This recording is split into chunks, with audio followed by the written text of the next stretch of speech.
λέγεται ότι αυτός ο άνθρωπος ποτέ καθ' όλη τη διάρκεια των εξοριών του και των δυσκολιών του δεν είπε τίποτε, δεν επόμενησε ούτως ώστε και αυτοί που τον περιφρουρούσαν να τον θαυμάζουν.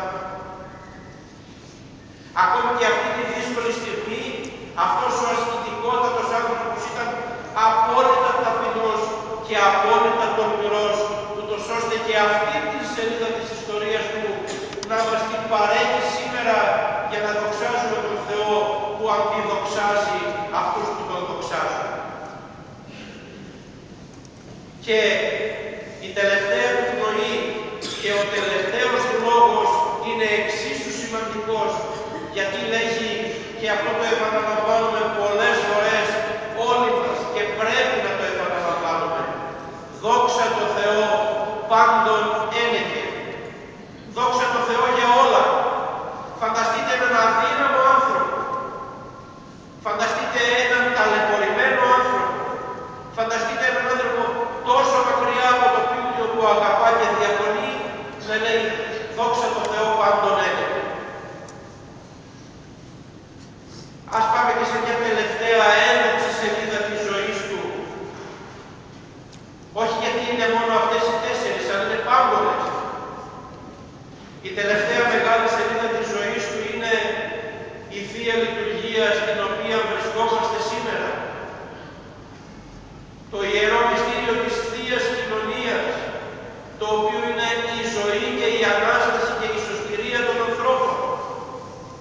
Βεβαίως, και όταν έγινε Πατριάρχης, με κάποιο τρόπο η Εκκλησία του Χριστού λειτουργούσε με κάποιους άλλους τρόπους, όπως την είχαν διδάξει οι Άγιοι Απόστολοι ή η Θεία Λειτουργία του Αγίου Μάρκου ή των Αποστολικών Διαταγών, κάπως έτσι. Όμως, αυτός ο τεράστιος άνθρωπος, με αυτόν τον τεράστιο νου, με αυτήν την τεράστια ευλάβεια, με αυτήν την τεράστια μαχητικότητα και τόλμη, έχει και αυτήν την τεράστια κατανοητικότητα, την Θεία Λειτουργία, η οποία βγήκε από την γραφίδα και από την καρδιά του, να την θεωρούμε και εμείς σήμερα ενθουσιαζόμενοι. Γιατί αν ακούσουμε όλες τις λεπτομέρειες, αυτά που ακούγονται και αυτά που διαβάζουμε μυστικά από τους ιερείς, εάν τα ακούσουμε, είναι βέβαιο ότι θα ενθουσιαστούμε. Είναι βέβαιο ότι την ίδια στιγμή θα αισθανόμαστε ότι βρισκόμαστε και επί γης και εν το ουρανό. Και δεν έχω άλλα λόγια να εκφράσω αυτό το μέγιστο έργο, γιατί περιβάλλει με τον πιο άριστο τρόπο, το πιο άριστο έργο. Τη Θεία Κοινωνία του Ιερού Μυστηρίου, τη Θεία Κοινωνία του Σώματος και του Αίματος του Χριστού. Και όσο αντάξιο είναι το Ιερό Μυστήριο για τη ζωή των ανθρώπων, να μου επιτρέψουν και ο Χριστός και ο Άγιος να πω ότι εξίσου αντάξιο είναι και αυτό το ανθρώπινο έργο, η Θεία Λειτουργία δηλαδή, που δίνει την ευκαιρία σε όσους εκκλησιάζονται να μαγεύονται, να ενθουσιάζονται, να μετέχουν του κτιστού και του ακτίστου, του ορατού και του αοράτου, της γης και του ουρανού. Εν σώματι, όπως λέει ο Απόστολος Παύλος, αυτό που ζω, δεν ξέρω αν το ζω με το σώμα μου ή αν το ζω με το πνεύμα μου. Εμείς που μετέχουμε του Ιερού Μυστηρίου και της Θείας Λειτουργίας, είναι βέβαιο, καταλαβαίνουμε ότι το ζούμε και εν σώματι και εν πνεύματι. Αυτά τα μεγάλα πράγματα, πολύ σύντομα, έκανε αυτός ο πολύ μεγάλος άνθρωπος και άλλα τόσα και άλλα τόσα και άλλα τόσα, όλου και στην αριθμός.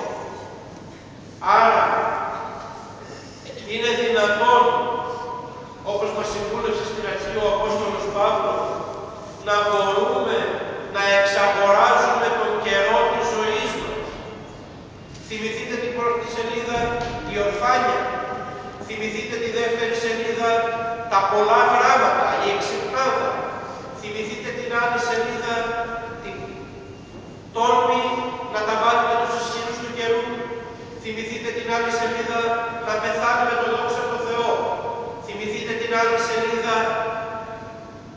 Θεία Λειτουργία. Όπου και να βρίσκεται ο άνθρωπος, ό,τι και να κάνει, όπως και να έχει μεγαλώσει, όποιες και να είναι οι συνθήκες της ζωής του, το Άγιο Πνεύμα, το τρίτο πρόσωπο της Αγίας Τριάδας, είναι βέβαιο ότι μπορεί να διακονήσει τον άνθρωπο, να τον κάνει μεγάλο και αντάξιο της ιδιότητας του χριστιανού. Για να ολοκληρώσω, επειδή αυτόν τον μεγάλο άνθρωπο μπορεί οι μεγάλοι να μην τον αγαπούσαν, αλλά ο Θεός και οι μικροί τον αγαπούσαν, απέτησαν το Ιερό Πλήξανο να γυρίσει στην Κωνσταντινούπολη. Και αυτή η λαϊκή κατακραυγή που δείχνει και την δύναμη του λαού του Θεού και την δύναμη της ευσεβίας, ανάγκασε τους κρατούντες από εκείνο το μακρινό σημείο να φέρουν την σωρό του Αγίου Ιωάννου του Χρυσοστόμου και να την τοποθετήσουν στον θρόνο τον επισκοπικό. Και όσον αφορά τα πράγματα τα ανθρώπινα, να τον δικαιώσουν και για την ανθρώπινη ιστορία. Ποιον? Αυτόν που τον υπεραγαπούσε ο λαός του Θεού. Ετούτοις από το συναίσθημα των ενοχών τοποθέτησαν, λέει, την λάρνακα που περιείχε το ιερό, άψυχο νόμιζαν δίψανό του στον θρόνο, και ο Άγιος σηκώθηκε και με το χέρι του ευλόγησε το πλήθος. Αυτό το ιερό χέρι του Αγίου Ιωάννου του Χρυσοστόμου βρίσκεται στο σχήμα της ευλογίας και μπορούν να το προσκυνήσουν οι χριστιανοί στο Άγιο Όρος. Αυτοί είναι οι μεγάλοι άνθρωποι. Και δεν είναι μόνο μεγάλοι άνθρωποι όσους γνωρίζουν. Μεγάλοι άνθρωποι μπορούμε να γίνουμε όσοι θα επιτρέψουμε το Άγιο Πνεύμα να διακονήσει τη ζωή τους. Και αυτό δεν είναι ένα έκτακτο φαινόμενο για κάποιους εκλεκτούς. Είναι η αγάπη και η διακονία του Αγίου Πνεύματος μία προσφορά προς τον λαό του Θεού, προς τον μικρό και προς τον μεγάλο, προς τον άρχοντα και προς τον αρχόμενο, προς τον ορφανό και προς τον πολύτεκνο, προς τον πλούσιο και προς τον φτωχό.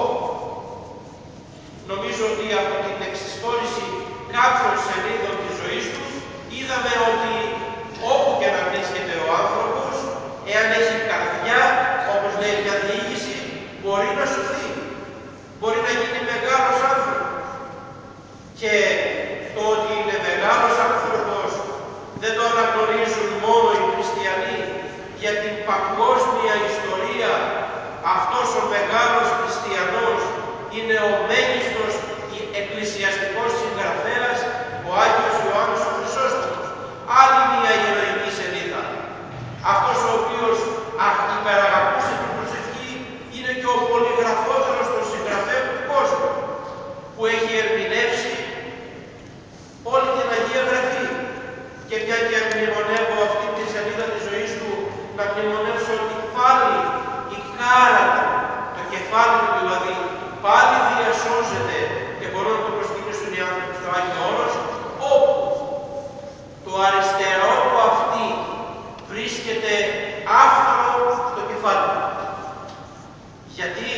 Διότι είναι το αυτή το οποίο μετέφερε την ακοή, μετέφερε όσα του εκκληστηρεύτηκε ο Απόστολος Παύλος για την ερμηνεία των περίκοπων. Αυτό το αυτή έφερε στην καρδιά και αυτή η καρδιά έφερε στον νου και αυτός ο νους έφερε στην γραφίδα αυτή την τέλεια ερμηνεία όλων όσων έκανε. Δεν χορταίνω να μιλώ για τον Άγιο Χρυσόστομο, γιατί καταλαβαίνετε, όσο και να παραταθεί ο λόγος, θα βρίσκουμε πάμπολες σελίδες όπου η μία είναι καλύτερη από την άλλη. Το παράδειγμα, η ολοκληρωμένη του προσωπικότητα επιβεβαιώνει με τον καλύτερο τρόπο ότι μπορεί ο άνθρωπος σε συνεργασία με το Άγιο Πνεύμα, σε συνεργασία με την προσωπική του ευλάβεια και την πνευματική του ζωή, να γίνει μέγιστος, να γίνει πυρσός, να να γίνει λαμπάδα, να γίνει φωστήρας. Το Άγιο Πνεύμα τα παρέδωσε όλα. Δεν είναι καθόλου τσιγκούνι στο Άγιο Πνεύμα. Όλα τα παρέδωσε. Και υπάρχουν άνθρωποι οι οποίοι τα πήραν όλα. Αλλά δυστυχώς και υπάρχουν άνθρωποι οι οποίοι πήραν μετρίως, λίγα ή ελάχιστα. Θα ήθελα, επειδή εμπιστευόμαστε και αγαπούμε την Παναγία Τριάδα και την θεωρούμε καθοδηγό της ζωής μας, να πάρουμε τα Ιερά Δώρα που προσέφερε όπως τα πήρε ο Άγιος Ιωάννης ο Χρυσόστομος και όχι όπως θα τα ήθελε η μικρότητά μας ή η αλαζονικότητά μας ή η υπερηφάνειά μας ή ο εγωισμός μας ή η ισχυροπροδοσία μας. Όποια ζωή έζησαν οι Άγιοι του Θεού θα ήθελα να την ζήσω και εγώ. Το Άγιο Πνεύμα συμφωνεί, αλλά μου ψιθυρίζει